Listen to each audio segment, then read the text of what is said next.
Pasar masih kelihatan ramai dan mal penuh sesak orang lalu lalang, tapi anehnya kantong belanjaan mereka kosong melompong. Fenomena window shopping massal ini bukan pemandangan biasa, melainkan sinyal bahaya, ada badai tersembunyi yang pelan-pelan menggerogoti isi dompet kita. Ketika layar televisi membanggakan pertumbuhan ekonomi, yang katanya stabil realita di trotoar, justru memperlihatkan kerumunan orang cuma menumpang lewat, sementara toko UMKM gigit jari sepi transaksi.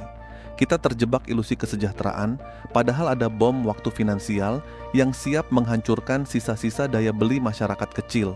Kalau lo merasa hidup belakangan makin berat, padahal gaya hidup segitu-gitu aja, mari kita bongkar 5 fakta lapangan daya beli yang semakin hancur dan realita pahit nasib pedagang UMKM bertahan hidup di Agustus ini. Fakta lapangan pertama yang harus kita telan bulat-bulat adalah fenomena keramaian semu atau defocusing konsumsi yang bikin pedagang kecil menjerit kebingungan.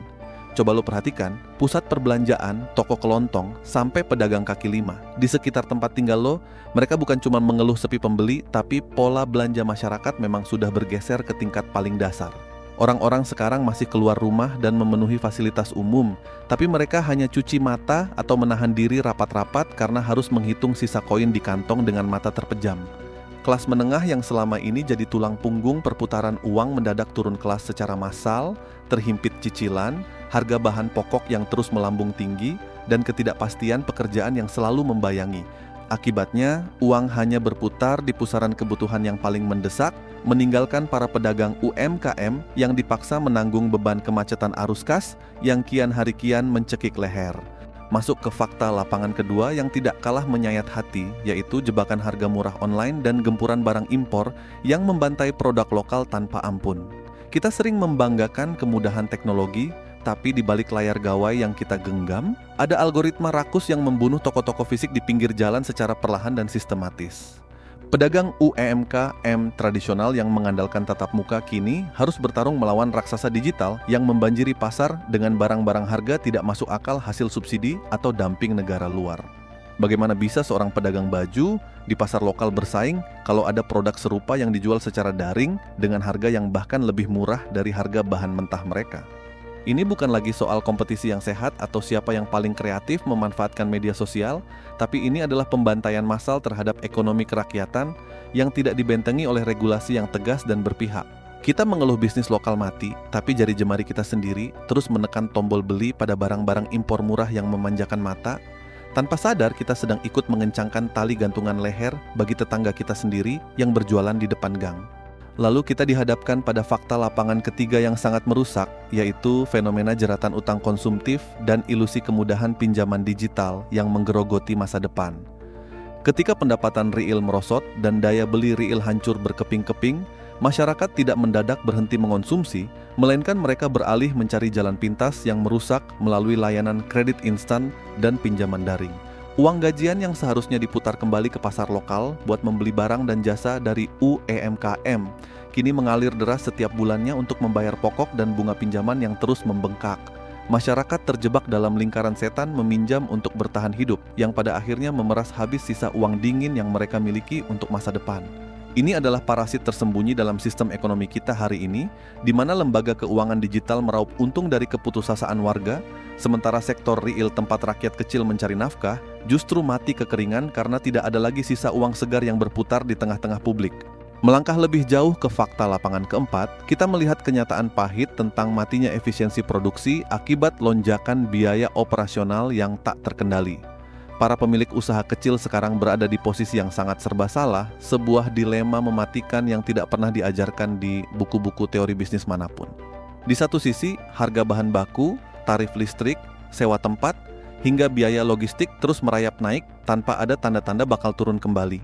Di sisi lain, menaikkan harga jual barang adalah tindakan bunuh diri karena pembeli yang memang sedang sekarat akan langsung lari mencari alternatif yang lebih murah atau bahkan berhenti membeli sama sekali. Akhirnya, pedagang UMKM mengorbankan margin keuntungan mereka hingga menipis ke titik terendah, memotong porsi, menurunkan kualitas, atau memangkas jumlah karyawan yang sebenarnya juga rakyat kecil yang butuh makan.